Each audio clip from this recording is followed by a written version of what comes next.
Welcome to Black Girl in CLE, the podcast.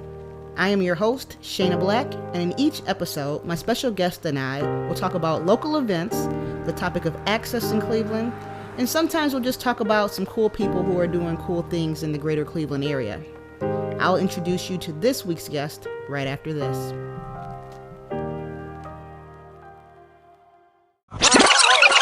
Yep. Hey everyone, welcome to the show. Today I have a special guest, Mr. Waverly Willis with us, who is he's just entrepreneur extraordinaire here in Cleveland, owner of 2 locations of Urban Kutz and a whole bunch of other things. So first, welcome Waverly. Thank you very much. I appreciate you sharing your platform today. Of course. Thanks for being on. And tell us what else you do. I know I follow you on social, so I see all the things. But what are all the things I'm seeing? Okay. Well, like you said, I'm the proud owner of Urban Kutz barbershop, which is, I used to say 1 barbershop in 2 locations. Now it's 1 barbershop in 3 locations, as we will be opening up our 3rd location by February 2022. So that is a blessing. I'm also a barber instructor and the director of outreach at La Barberia Institute of Hair, which is Ohio's largest and most academically proven successful barber college. I'm the chairman of the Ohio Barber and Beauty Association, which is an association that is set to but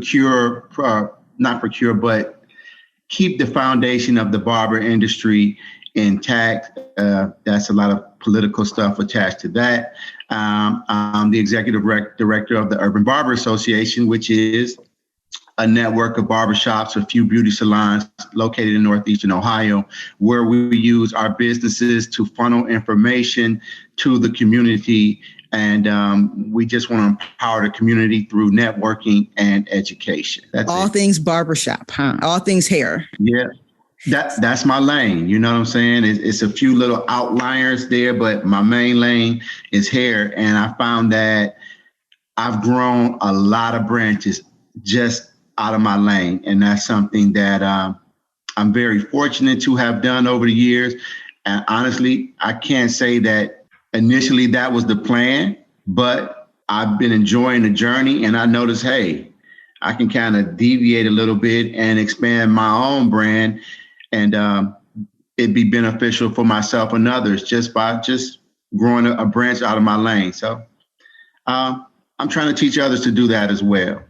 So very cool. So let's go back, because I know today we're talking about one of your favorite topics, as well as my favorite topics, small business and entrepreneurship. Yes. And I first heard of or met you or saw you at, I believe it was Core City, your Core City pitch back at Jumpstart years ago. Mm-hmm. And I remember walking in the room and everyone was like, you've got to meet Waverly. Like, you were the buzz before the pitch even happened. And I was, you were. Like, people were grabbing me like, you got to meet Waverly. You've got to meet this guy, Waverly. And I'm like, okay.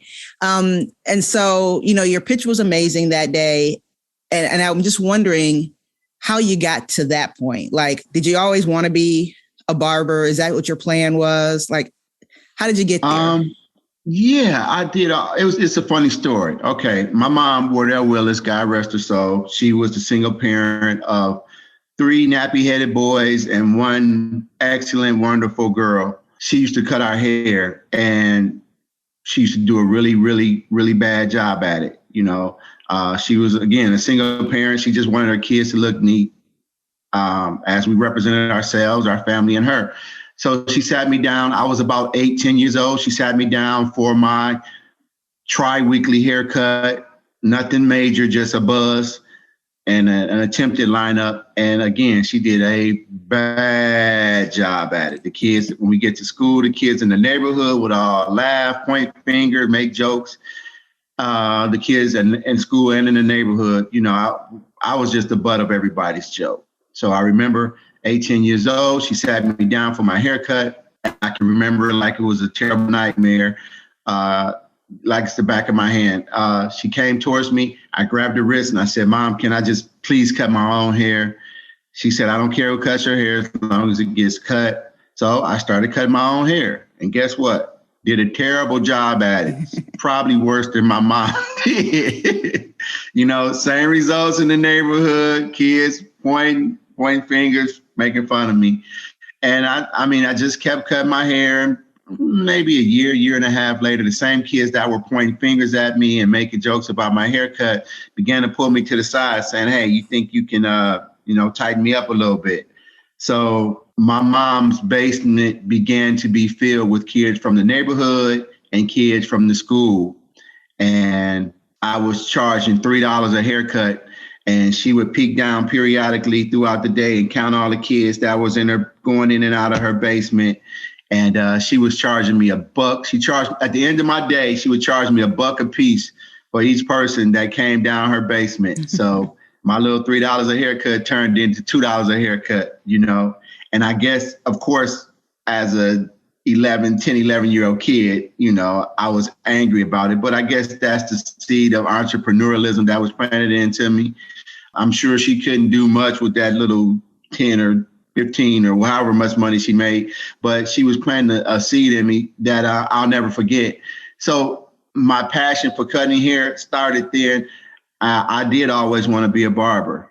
So I'm very fortunate. I never knew that it would flourish into me owning a few barbershops and being a barber instructor, but I'm very grateful. I think that the good Lord, the Creator, knows what's going on, because I probably, with other issues that I've had in my life, far as I am in recovery, my street stuff that I've done, I probably would be dead or in prison if I didn't have barbering. I'm a believer that entrepreneurship can be, like you just said, kind of a life preserver for those of us that just aren't reaching that place that we want to get to in life. And I know that you have thoughts on it. Like, I think it's an access point of how people get started. What do you think is holding people back from entrepreneurship? I think people are just scared to take the lead. I get a lot of what ifs. And I tell people it's always a reason not to do something. I can think of a million reasons why I shouldn't have started a barbershop, or you can think of a million reasons why you shouldn't have started Black Girl in Clee. And you always got those close friends and family members that'll give you those what ifs. So I think it's just scared. They're just scared to jump in. And that's why I put out that plea, like, look, whoever got any platform, let me jump on. And if I can just plant the seed into one person, encourage one person out there, because we're seeing other cultures do what they've been doing for years, which is they make it look easy, but they're going through problems and they having bumps in the road too, but they're getting through it, ultimately leaving something for their children to have. And I'm so tired of seeing the people that are brave enough to start a business, start an organization, once Mr. Johnson die or Miss Jackson die, thus goes the business. And so I think that not only are we scared to start the business, but we are not structuring the back end stuff correctly to create the generational wealth. I work in a barbershop, so I hear all the complaints, but I'm one of the dudes that's, I don't want to hear that. Do something. Right. Do something. I think, just thinking about the entrepreneurs I know and the people that have started the journey, I think you're right. As in, even when you're in entrepreneurship, there's more than for your business. Like, there's more than just cutting hair. Like, that's right. Not the business of what you do. Right. That's the beginning. Small increment. Right. And so I often think about how we as a people just don't understand that, like, yeah, maybe I like to write, but that doesn't mean I can have a sustainable business that I can sell off or pass down to children because right. I have this hobby. And I know people that are afraid of the business of their business. Right. If that makes sense. I like that. That makes great sense. I'm taking that. Okay. So you heard it here first. If you hear it again, you're right. I heard it here just quote first. Me. And I work with somebody and they were often saying, I'm like, what are your numbers? What's your revenue streams, or what's your profit margin? The business words that we know. And some folks are like, that's white folks' business. That's the way men do business. And I'm like, that's business. If I don't know how much I need to make to keep my business open, I'm just out there. Right. What am I doing?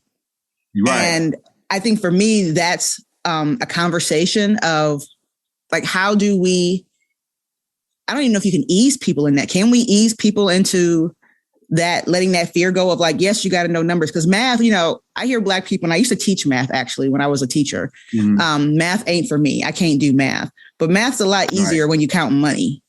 That's my thought. And, but some people are afraid of that. Yeah. I can take percents and everything on that day, but people are afraid of the numbers, and I don't know how to get them past that or where they learned that from. But I mean, can you speak to that, or have you seen something like that? Sure. I can speak to it personally, because guess what? Math ain't for me.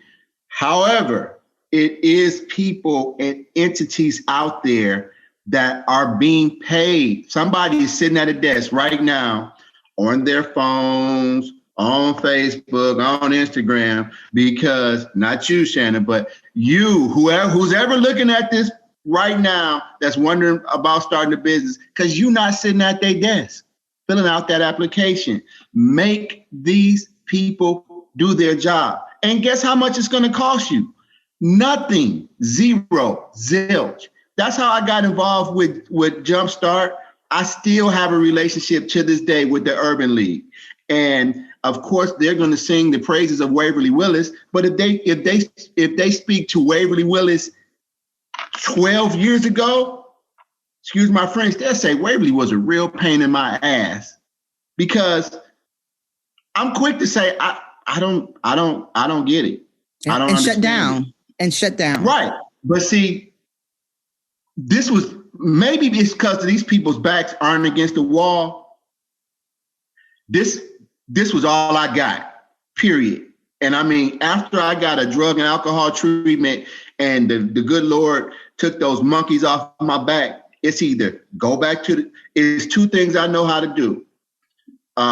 Get high, get drunk, and cut hair. The first one was not an option no more. I had to make this work. So I became, and if you have a relationship with the people at Jumpstart or call Patrick, call Mr. Mackley down there.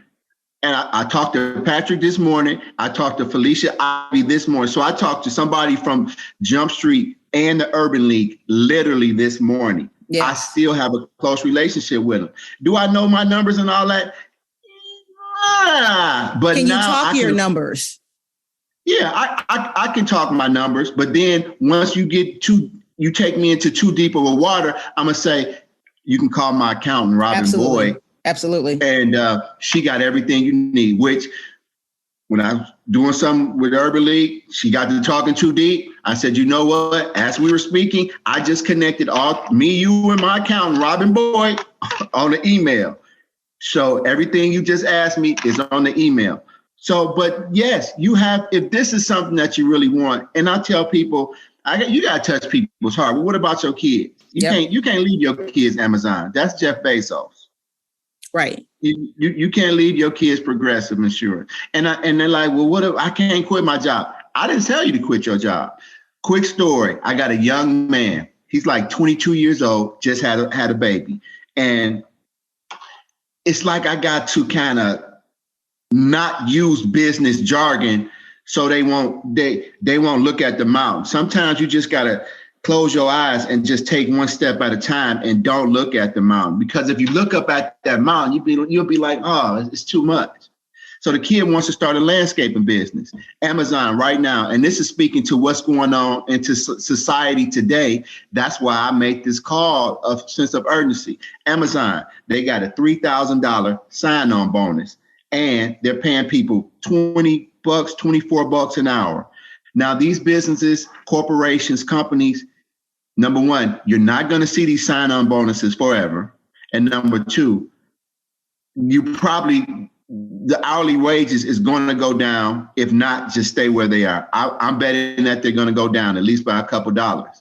So he said, I can't quit my job. I didn't say quit your job. I said, pay your bills, get that sign-on bonus. The way they have it structured, and I don't know how everybody's is, but this is just an example.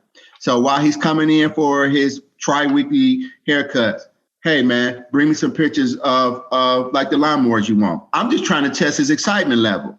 So he's calling and texting between haircuts, pictures and stuff. Okay.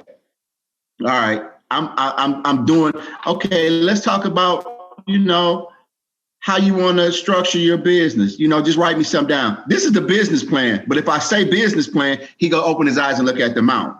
So I'm like, I got to really trick this little dude into, what he's supposed to do. So he get the $1,500 sign-on bonus while he's been stacking this little money up and paying your bills. Again, I'm not telling nobody to quit your job. All I'm doing is telling you to take advantage of the times that we have, because they are not. You think Jeff Bezos want to give you a $3,000 sign-on bonus? No, he does not. But these companies are desperate right now.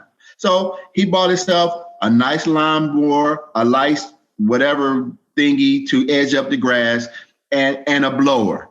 Okay.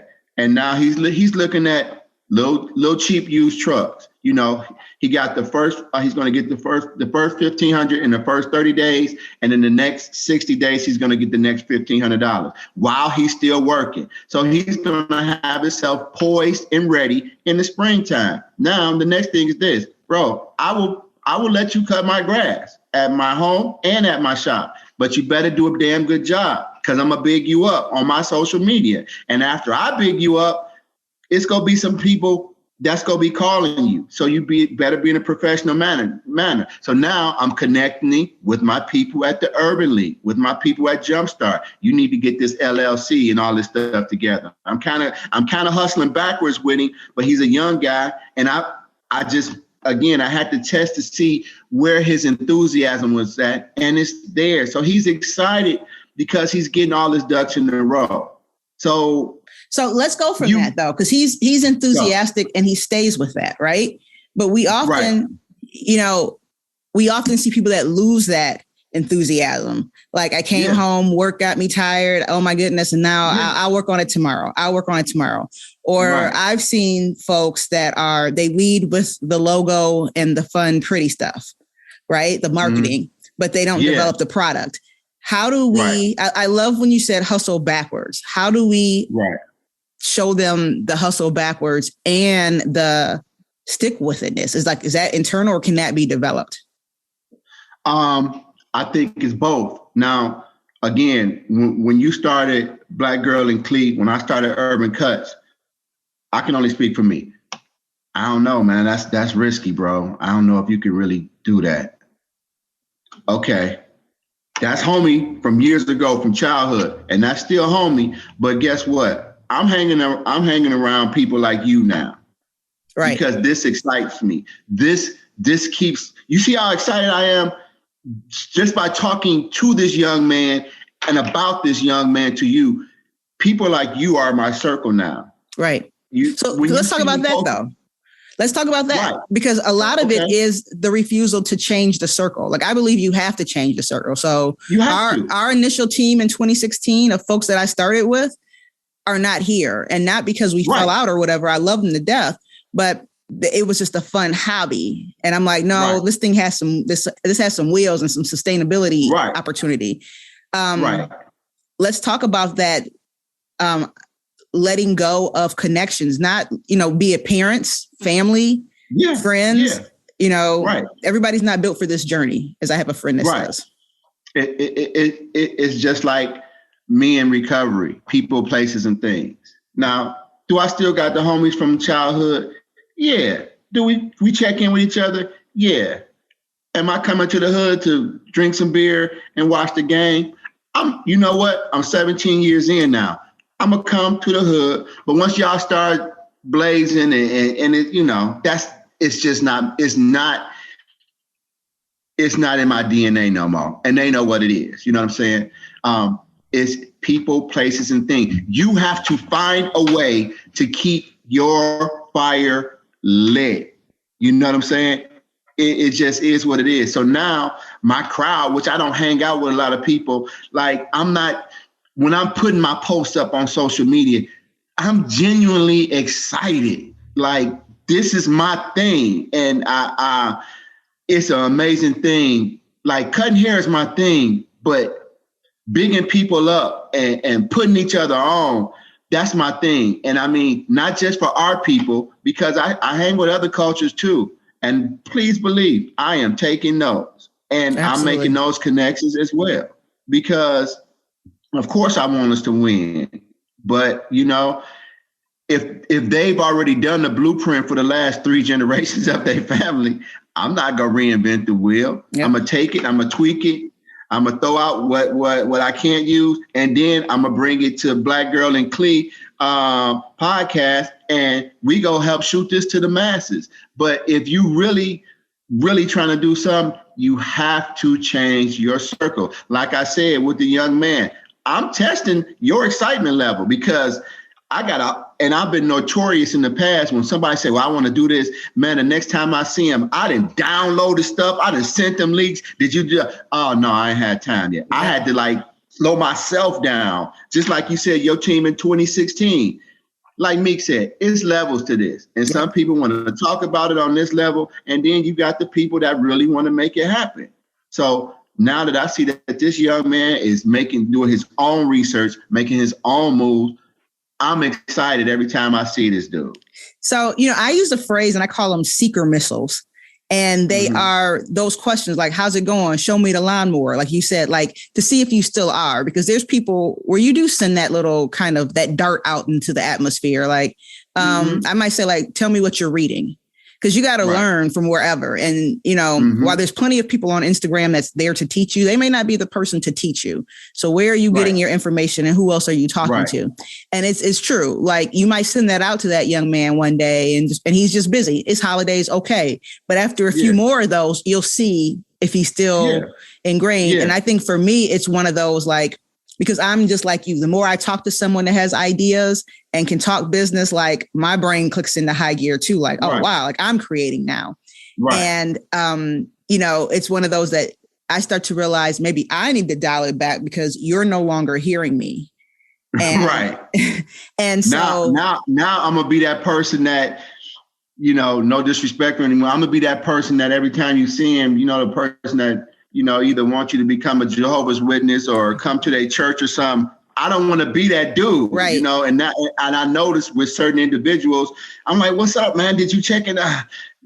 Oh, no, you know, I'm excited about how am I more excited about your business than you are? Absolutely. So I had to check myself like, okay, I'm becoming that dude. Like I'm not, if he don't mention it, I don't mention it. So I kind of let the young man, he lead the conversation, and lo and behold, his excitement level is still there. So that's when, okay, it's time for you to meet my people at the Urban League. And that's, you know, that's when I'm making my introductions. So let's talk about that. When do you, you know, because I get a lot of folks like, hey, can you connect me with your resources? I'm starting this new thing. Is there a space for you when you do it? Like the first time someone says, hey, can you hook me up with the Urban League sight unseen? Or do you wait to that point where after you've tested to see if they're still committed, you start making the resource connection? Honestly, I'll do a sight unseen because it's not my job. Right. Like I'm cutting, I'm teaching, I'm building a shop brand, and I'm building a personal brand. It's their job to, you know, do the rest. But what I will do is say, hey, you know, I'll shoot them a text. Hey, I sent a guy named such and such, or I sent a young lady named such and such your information. Look out for them. They might a couple of days later, a week later, say, such and such never called me, such and such never emailed. Okay. And I'll see that person again, and I'm letting you dictate the conversation. Either we go talk about the Browns and the Cavs, or we go talk about, you know, what happened.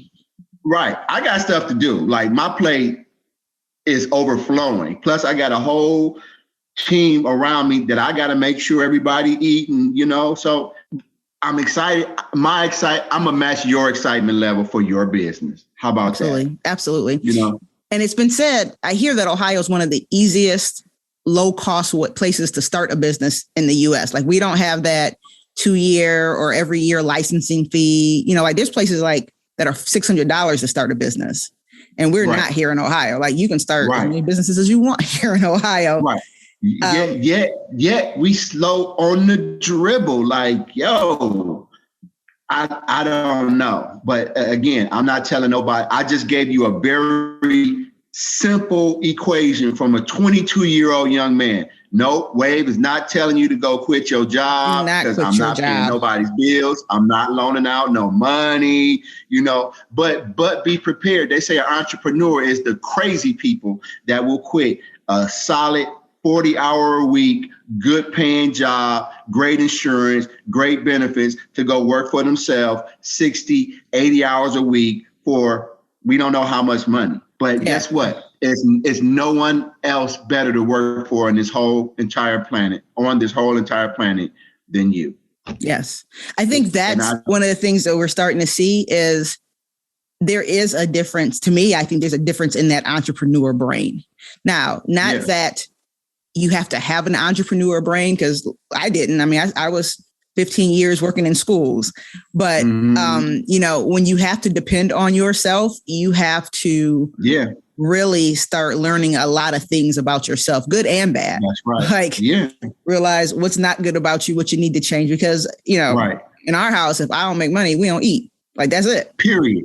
Hey, that's a motivator, right? Yeah. And everybody can't do that. So I'm with you. Like, do not look at me and be like, I'm gonna quit my job and do what Shana and Waverly does. Like, that's not the way it works. Hey, I tell squad all the time, I just make this look easy. I was here until 4:00 in the morning waxing the floors. Yeah, me, not Joe. Send everybody home and you stay. Yeah, you know what I'm saying?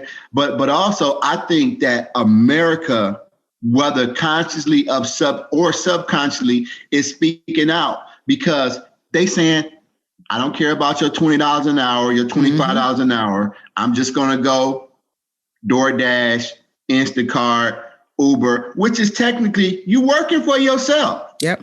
They like the freedom of being able to make their own schedule. Now a lot of them, they don't know you got to pay them taxes at the end. You know what I'm saying? You'll learn that type of thing. But they like the freedoms that those type of entities are affording them. And now I'm like, well, if you like, it's always great to work for yourself, but you making DoorDash, XYZ, a lot of money. I know a guy, he started DoorDash, he did Instacart, he found delivery for Amazon, young guy, about 25 years old, one of my clients. And same thing, just talking to him over the years. Now, him and his buddy saving their money up, Amazon, they made so much money on Amazon, they bought a box truck. Now they got 3 of them. Yep. 3 of them. 3 box trucks. And so I'm talking to dude last week. He brings his son in. He said, man, I told my cousin, that's who we partner with, I'm not going to come in today. Y'all make sure everything is good. But he's not just telling me, he's showing me the numbers on the phone. He got me thinking about buying a box truck and trying to figure this out. They are making money. I met this guy who did that. And he said the scale is 1 truck, 1 driver. So it's an easy, starting a business is one thing, but you got to scale and stay sustainable. Yeah. And so I often say, running your business is like a banana. Like, it's only yellow for so long. You got to do something. Yeah. And if you don't want to grow it, like, I'm just happy here. Well, it's not going to work. You're not ready for the economy or what have you. And so I met this guy and he said, I own a trucking company. And I'm like, okay. And I don't know if when I said it, he didn't believe me. He's like, oh no, it's good money. He said, and it's easy to scale. So whenever I buy a new truck, I find a new driver, and thus there's his empire, and then buy a new route from an Amazon or wherever. And it sounds so brilliant. Like, why recreate?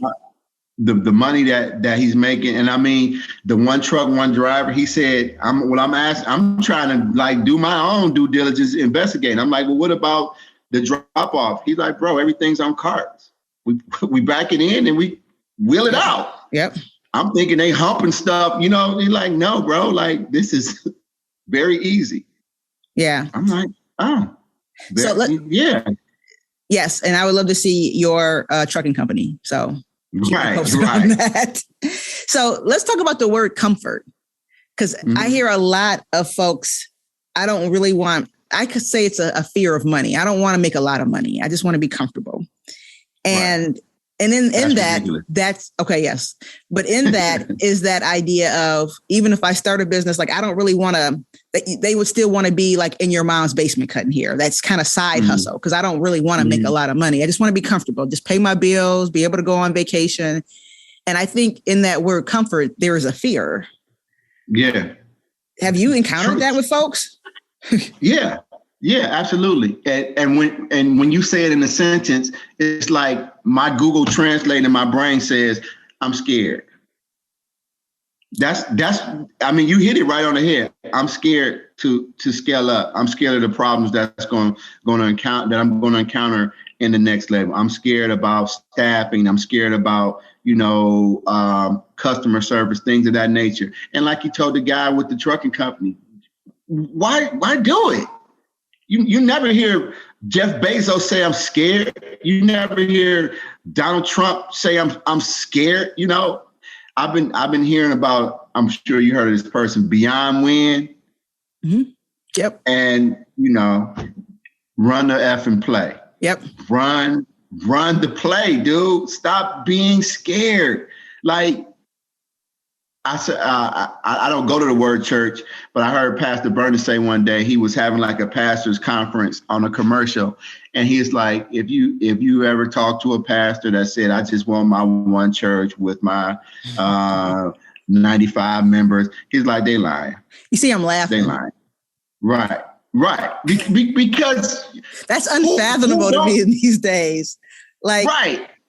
I get it. But you know what? I understand it. I used to be that. Sect of people that would challenge us, but maybe in my finite mind, I just cannot fathom you not wanting to make the most money as you possibly can, or scale up to.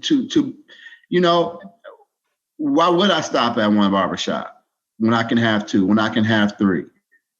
They always ask you, what's the goal? Expansion. And I tell people, look, I want people to think about Urban Kutz. You might not go there, but when you think about cheeseburgers, what do you think about? We know the company, right? That's all I want. That means when your boyfriend, your uncle, your husband, he might cut his own hair, but every now and then you'll go to McDonald's, you'll go to Wendy's to get that cheese. You might know how to make that burger yourself, of course, but every now and then you'll let somebody else do it. And I want Urban Kutz Barbershop to be the first one that pop in that person's head. Until then, my work ain't done. So yes, I can't understand why somebody say, I just want to be comfortable. It makes no sense to me. It makes no sense to me. So let's go back though and talk about, as we said, our people, because we have been conditioned to that. I know family that will say, like, once you get the good job and get the nice car and live in the good neighborhood, the nice home, like, that's your comfort. Like, we've made it. Yeah. And at that point, I look at it as a lot of times, a lot of us are hitting those goals, the good job and the house, like in our 30s.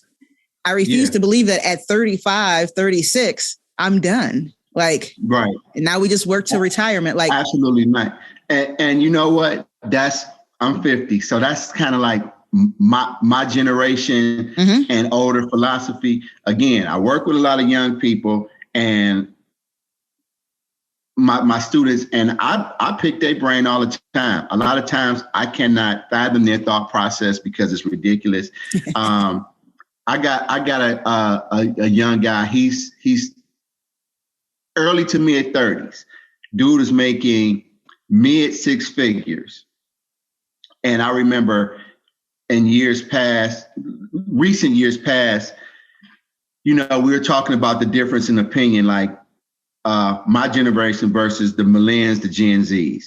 Y'all want everything. Y'all entitled. Y'all want to make all this money, but y'all don't even want to go. Y'all don't even want to go to work. Now, look, COVID hit. Everybody still doing a great job, but they at home. And this is what he hit me with about a few months ago when he got his last raise, because he keep getting raised, keep moving up in the company. He was like, now remember, 15 years ago, your generation was talking about my generation, saying how entitled we are. We asking for too much, that we'll never get it. Now look, my generation, we making good money. We able to work from home. We don't have to do X, Y, Z. And guess what?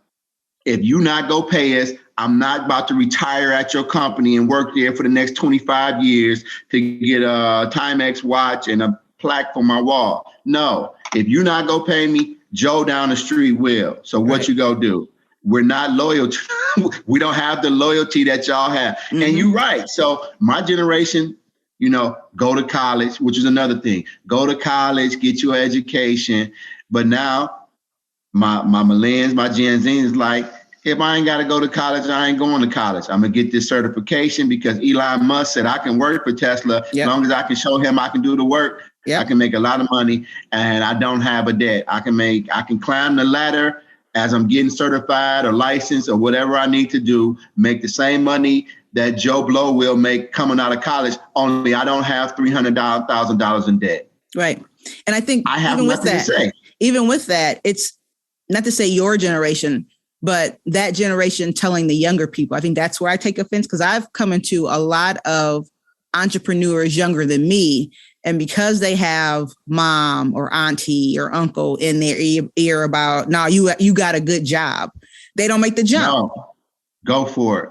Go for it. And that's from an old head to it. Because guess what? In 10 years, if you don't go for it, number one, you're going to be mad at yourself and you're going to be mad at mom and auntie. If you young, man, you got plenty time to fix it or land on your feet. You might fall on your behind, but you got time to dust yourself off, correct your mistakes, get everything in line. But no. And again, that's from old man way, whatever you want to go for it. I mean, I'm on team with the millennials and the Gen Zs and same. whatever else the generation. I'm on team now. You know what I'm saying? Because I'm learning every day from people learning from me, and I'm learning from people. Like 10 years ago, I didn't think this sense of entitlement. I was one of the people that they just think the world's supposed to, they'll never get that. But now, guess what? They're getting it. Yeah. And they like, look, I'm at home. I'm sitting doing my work in my boxers. And guess what? The work is getting done. Or traveling to a beach and doing my work. Yeah. Like having a Mai Tai, getting my work done. And I've literally heard at least 5 or 6 of them saying that. Like, I was at Myrtle Beach. I worked every day. At the end of the day, as long as the work is getting done, who cares where you got it done at or from? And honestly, your job don't care where you're getting it done from either. Right. So I don't understand why we're making a big deal out of it. I mean, like I said, I'm on team now. I get it. I get it too. I get it. But you know what? That was me conditioned from my elders. Go to college, get you know what I'm saying? And I mean, I do have a degree.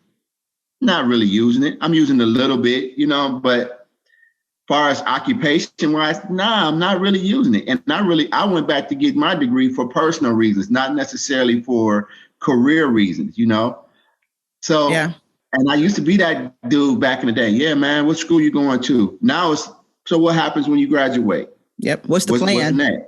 Yeah. I mean, what's the plan? What's the plan and what's your trajectory? It's not like I have a family member today graduating and I'm like, so what's your plan? I'm going to come back, get a job, and they have a business. So not saying that you should go forward with it, but their career path is just like, let me land this job.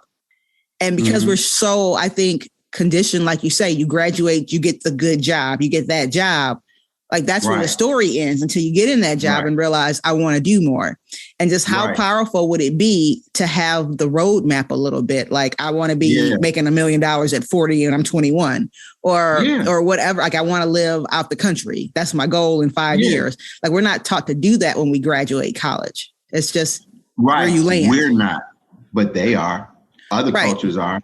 They, and I mean, granted, other cultures have the means to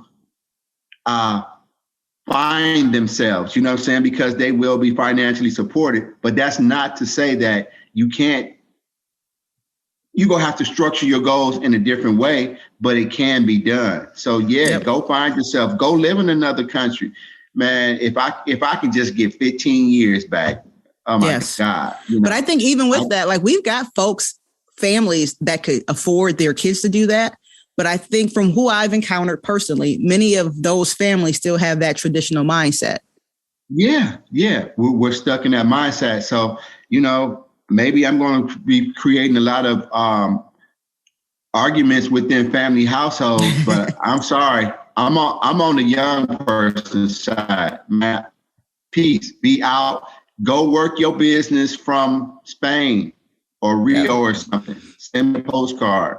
Maybe it encouraged me, you know, because again, I'm 50, so I'm still a little scared too. I would like to do something out the country myself. So I say go for it. I'm all in with the I have a 19-year-old daughter, and that was I told her, I'm like, you have to take the leap because you don't want to be 36. Like I did it late. So I did the traditional trying to maybe appease the family, you know, and I wanted that conversation. Oh, Shana's got a good job. Shana's doing this.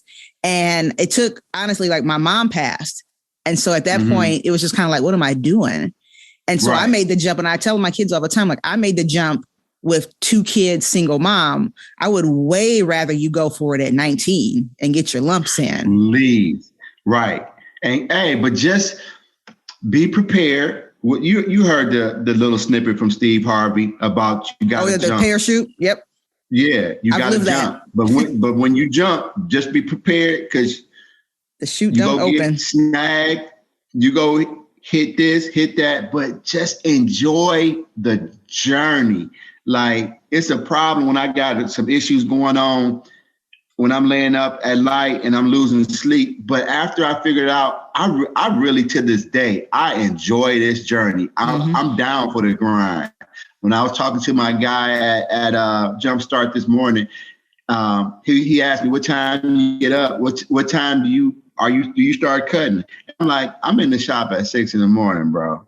And he was like, after all these years, and I'm like, after I go through the cloudiness of in the morning, once I literally put the key in lock, hit the alarm, and I'm waiting on my client, I love it. Yeah. I still love it to this day. And that's what I tell my students. Now, you have to be passionate about this because so what, you can cut hair real good. If you're not getting there to 12 o'clock, the people between normal shop hours, which is 9 and 12, you 3 hours behind. You cut your money short. Right. You cut your money short. So how passionate are you? What are you going to do? I always ask my students when I meet the first, we start a new class every 7 weeks. And I always ask them, what are you going to do as a person to make me a potential new client, get in my car, ride past 10 barbershops, to walk in your barbershop, walk past 5 barbers to sit in your chair. But what are you going to do to make me do that again and again and again? Because if you can't make me repeat that action, you're not going to survive. Right. Are you ready for this? And this barbershop's popping up on every corner. What are you going to do to stand out?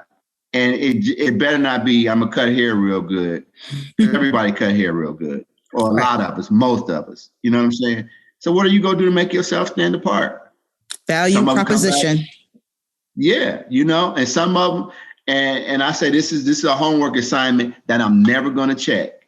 If you want to talk about this, come to me. And probably less than 5% of those students come and say, Mr. Willis, can I talk to you about my plan? And I mean, I never bother. That's me checking to see where your enthusiasm is. Because I'm never going to pull up on you and say, did you think about it? Right. Yeah, so the ones that come back, what does that tell you? Those 5%, what does that tell you? That's telling me that they passionate and they thinking about what they want to do to make themselves stand apart, because you're going to need it. You're going to need it. We got 135 students and we start a new class every 7 weeks. That's just one barber college in Ohio. And then I tell them, like, don't be afraid to go out.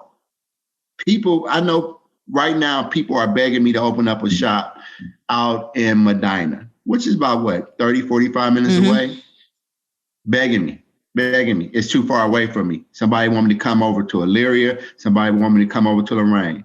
Just because your buddy from John Hay opened up a shop but Mike from Kennedy got a shop next door, and then Joe from Cleveland Heights, bro, we don't have, it's money all over. Well, I mean, there's an infinite supply of money. Like, that's another thought process. That's another thought process too, that everybody don't have, that there's a surplus of money. Like, money's all around. It's all around. I mean, just from the money that companies and corporations is offering for hourly rate, the sign-on bonuses. Some institutions, some learning institutions say, hey, come to school, we'll give you X, Y, Z, just to live off on. We're not going to see this too much longer, people. Nope. We are not going to see this too much longer. Again, Jeff Bezos don't want to give you $3,000 to come work for him. But he is right now. Right now. So we have to take advantage of this. My contact at the Urban League, Felicia Townsend Ivy, she was just telling me, like, they doing 0% loans now. Nice. UBS Connect is trying that's the state, I think. UBS Connect, they're doing like 3% loans right now. And guess what? They're trying to close as many as they can by the end of the year. That's awesome. Right now. We're talking about 45 in December. Grand. Yep. And here we are in December. Yeah. We're talking 45 grand that you guys can have in your bank account in the next few weeks. That's awesome. How bad do you want it?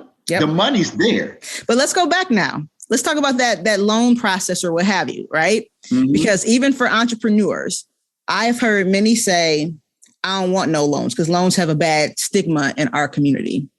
Or like the fact that you talked about having an accountant. Like, I love my accountant. My accountant, as long as I know my accountant's there, like, I feel like I can go forward freely because I know that I have that, like, they have my back. Let's talk about just like creating that circle, and like, you can't do it alone. Like, this glory solopreneur thing is not business. It's, to me, every good business, company, corporation, everybody got a team behind them. Speaking of accountant, my accountant just went up exponentially. And I'm like, Robin, you know I need you. You know what I'm saying? Like, I'm going to come up with that bread. Right. I said, you already know. It's a few people that I got to keep happy. Family is one of them. Customers and you. You know what I'm saying? So we go work it out. So yes, you got to have a good team behind you, and you need to pay them. A good haircut costs more than a bad haircut. So a good accountant, a good media person, everybody has a good team behind them. And I don't care. You name the business. If you can get close to the owner or somebody in the upper echelon of that business, and that's why when I'm doing stuff, I just share with my media person over. My girl, Sharita Carthon over at Urban Classic Design. That's my media person. She helped me keep stuff in line, and I pay her. Yep. And she's reasonable. You know what I'm saying? I don't haggle with people's prices because they know me. And relationships. One of the biggest things that I always tell a new person is go out, network, and form those relationships. And I never claim to be an expert on nothing, but if I can't answer your question, I am 100% sure that I can send somebody that's an expert in that field within 24 to 48 hours that can answer that question and any other questions that you may have. Yeah. So you got to have a good team behind you. And you got to be you got to be vulnerable. You know, like, I'm in a class now, and, you know, as I'm learning my business, like, I have to be able to open up and be like, this is where our company struggles, you know, like the whole SWOT analysis, like, this is our threats, this is our weakness. And within that, understanding that if this is my personal weakness, let's say it is accounting, you know, I don't need to become the accountant. I need to find a good accountant. I don't need to, like, I can manage our social. So that's not necessarily what I'm looking for, but I know what I'm looking for because I know what I don't have and what I can't build on.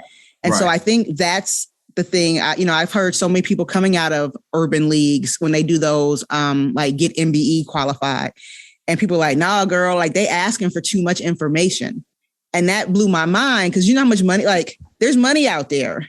And because you heard somebody in the parking lot, they weren't friends, say, nah, girl, we don't need to do all that. You cut your business short. And that kind of just like hurts my spirit. Yeah. But, that means to me, my Waverly, not Google, I'm gonna call it my Waverly translator means either I'm lazy or I'm scared. Or you know what I'm saying? In that case, you also not prepared. Like if somebody's like, we want 12 months of your bank statements, I don't have a problem giving you 12 months of my bank statements for a loan, right? Because like number one, I got them. Number two, I have a business bank. Right. And that's part of the process. Right. But you know what? But that's why the Urban League is there.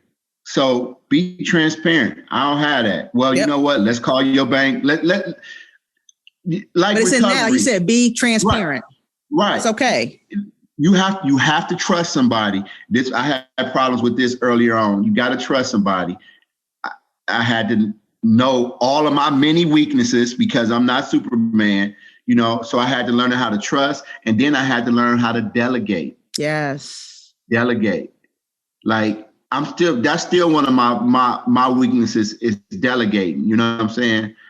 But I'm a work in progress. So when somebody say, and the MBE came up this morning and she said so many people is missing out on so much. Yep. And she admitted it's a lot of hoops. Like you got to prove that you Black. Yep. Which is not one of the hard hoops. If you about to make some money, right? If you about to make some money, you got to jump through a little hoop. Yeah. It's no way. And that's not a little money. Like that's game changing money. Right. Exactly. So you just got to do what you got to do. But where does your passion lie? How committed to yourself and your business are you? So let's go back to that though, before we wrap up. Like in the thought of where your passion lies, like I can see a lot of people thinking like my passion is cooking. My passion is cutting hair. My passion is talking. But that passion, we're not talking about that passion. We're talking about the passion to fund your livelihood out of that. Right. And I think that's where people get mixed up. Like, I just want to focus on my art. Like maybe I draw or paint. I just want to focus on the painting. That's my passion. But the passion has to go a little further. Like it's not double down on the painting. It's double down to me on all the other stuff that's not the painting. Well, that's when you got to have that heart. And that's a great question. I love it. Because we're going to have to do this some more. You're absolutely welcome to come back. Cool. But because that's where people have to have that conversation with themselves. Do you just like to cook, or do you want a multitude of other people to experience your cooking? Now, even with that being said, just go get a job at a restaurant. You know what I'm saying? And you can just not go through this entrepreneurial tornado that you are volunteering to go into. So that's when the person has to really have to have that conversation with themselves, and you have to have a heart to heart. Do I just want to sit here and draw and just put my pictures up on my phone and let people give me likes and shares? Or do I want to monetize this? Mm-hmm. And that's within yourself. I think that outside of the Urban League, it's all types. If you go on Eventbrite, which I didn't have or know about at least 13 years ago, it's free classes at the library, at your neighborhood rec center. But see, I knew, and I had that conversation with myself, I want to cut every damn body's hair. When I got to the Jumpstart, I asked it when I first got there, I could not. Waverly, who's your target demographic? Everybody. Got hair. No, Waverly. Can't do that. And I was locked in. If you got hair, I'm arguing with him. You got hair, I want to cut it. Waverly. And until I started just calming myself down, I know now that my target demographic is the millennials and the Gen Zs, the professionals, whether it be blue or white collar, because I know that this generation, they go come on a normal basis to get their hair cut. I know that when my prices go up, they won't complain about it. Yep. And I know that these are the people that's go leave my shot and get back out. They go hit a selfie. They go tag me and Urban Kutz and put it out there to the masses. Absolutely. That's my target demo. And again, it took me a year in with Jumpstart until I really stopped saying everybody with hair. And once I started really targeting that, that's what I got now. That's how I started taking Bitcoin. Yeah. Running it past. You're one of the first. Yeah. And you know what? After I started taking Bitcoin, I got global exposure for that. You did. I mean, I had people calling me from the Middle East, from the UK, interviewing me about taking Bitcoin. And now, if you ask me to tell you about cryptocurrency, I don't know how it works, but I did get some exposure from it. And I got a new client base. I still got my professionals that come to me. They think it's cool that they can pay me in Bitcoin. Yep. And I just leave it in that account. I intersected you there, like as we're having this conversation, because you were at the Blockland Summit, and that's where I encountered you. And so, like, it's real cool. As I like to see where I cross paths with Waverly, right? Even though we have mutual friends, but we don't often talk to each other. But let's do this before we wrap up, because you've mentioned Urban League, you've mentioned Jumpstart. Let's think of let's shout out some other places that folks can go. Like, I know I started with the SBDCs, and that's the state, right? And they got 3 here in Cleveland, and same kind of thing, free information. Like, if they wouldn't have told me how to incorporate, I probably wouldn't have incorporated my first business. Right. And so that's another resource to talk to. If you're not an Urban League or Jumpstart fan, or just don't know where to go. Right. Besides your library. Because I also know that there's a lot of folks that aren't, maybe accredited. They're just teaching it, but they might not be the person you need to find. Like, just because I put up something on Eventbrite, you might not need me. Those are the people that might give you that one-on-one. That's true. When you go to the library and it's 3 people there, 2 of them go leave after the first 45 minutes, and you got that person right there all to yourself to pick their brain. And they will sit with you. The library, the rec center, ECDI. Yes.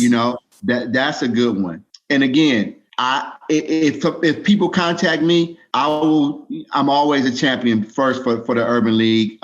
United Black Fund, they got some initiatives that they're working on. The Economic Development Department of the City of Cleveland. Now, make these people do their job. There is no dumb question. And I mean, you'll visually see if you're getting on somebody's nerves or not, but so what? It's their job. Yeah. They're paid to help you out. And keep coming back. Like I did some time and worked with the Urban League for a few months. And what I noticed was a lot of times people felt defeated, but they kind of just asked the wrong question. Right. Like it was, y'all got grants for me to start this business, as opposed to, how can you help me start this business? And so the answer was, no, we don't have grants. Right. Right. And so then they walked out like, dang, the Urban League didn't help me. But I heard they got grants over there. Yeah, right. But it wasn't that question. It was, instead of coming in being like, how can you help me? Or can you help me start the business? So I think it's really, though, like you said, even you keep going back. And as you refine your process, I mean, that's part of the dedication. Yeah. No one said this is going to be easy. Like, you start today and you get $2 million. That's that conversation you got to have within yourself. Like, you have to keep coming back. Me and you, we learning every day about our businesses, business in general, people in general, and we years and years deep into this thing. So you have to keep coming back, and that's again, you looking at that mountain, you walk out saying, "Girl, you told me they had grants over here. They ain't got no grants." Just keep coming back. Yep. Just keep coming back. It's like building a wall. You gotta build a wall one brick at a time. Yep. And if it don't work, a lot of us we fall short. And change the plan. So, it might not be that label that you need. It might be a different it's not. I think the one thing that I can say about business before we wrap up is it's not what you think it's going to be. So when you thought, I'm going to open up Urban Kutz, I don't think that what you visioned that first day is what you have today. Right. Like, exactly. There's some erasing and redrawing, and not in a bad way. But we couldn't even process that. I couldn't even process where we are today, where I am today. Yeah. And so that's why I had to let go of stuff. Yeah. And I mean, I keep it real with people. Like when one of my students come over to the shop and it's a busy Saturday and it's a lot going on, they are like, oh, wow. And I said, look, check this out. You see that couch over there? That couch has a lot of my slobber on it. Because I literally fell asleep in here so many days, bro. Because didn't one person come through the door when I first started out? Like, don't pay attention to this part. Listen to me when I tell you about the journey. That's what I want you to prepare. You know, when I bring a new barber in, I say, don't look at Instagram and TikTok and you see all the shops and they having fun. No, shop life for a new barber is this. Yeah. You sitting there watching me make money because you got to pay your dues because I pay my dues. Absolutely. There's no shortcuts. Now, if my cup runneth over, so if you beside me, I'm gonna make sure you good, but you gotta have patience. Yep. And that's with any business. You gotta have patience. Yeah. So, you gotta be down for this life. Like it's not. Yeah. You got to. That's it. That's a great quote. You got to be down for this life and just enjoy. And 3 things: enjoy the journey, network, and keep coming back. Keep coming back if you really want this. Yep. That's perfect. I mean, that's it. So I'm going to wrap it up. I'm going to let you go because I'm so excited that you have been on. I can't wait to have you back. So please feel free to come back. Man. And I might put you on with some other folks that I talk entrepreneurship, and we just going to chop it up and see where that goes. I'm with that. I'm excited. So my guest today, everyone, is Waverly Willis, owner, operator, entrepreneur of Urban Kutz Barbershop, and so many other things, instructor, nonprofit executive director, just all around good guy. And we just spent probably an hour talking about small business, starting your business, following your dreams. And I thank you for being on the show today. Thank you very much. Keep going. All right. Everyone else, thanks for listening, and we'll catch you next time.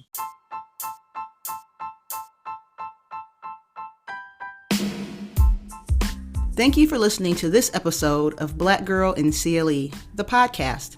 Please check us out online at www.blackgirlincle.com and like and follow us on Facebook, Twitter, and Instagram at blackgirlincle. This podcast was recorded in Cleveland, Ohio, with post-production by the talented interns at Black Girl Media. Copyright 2019, all rights reserved and retained by Black Girl Media, LLC. Talk to you next time.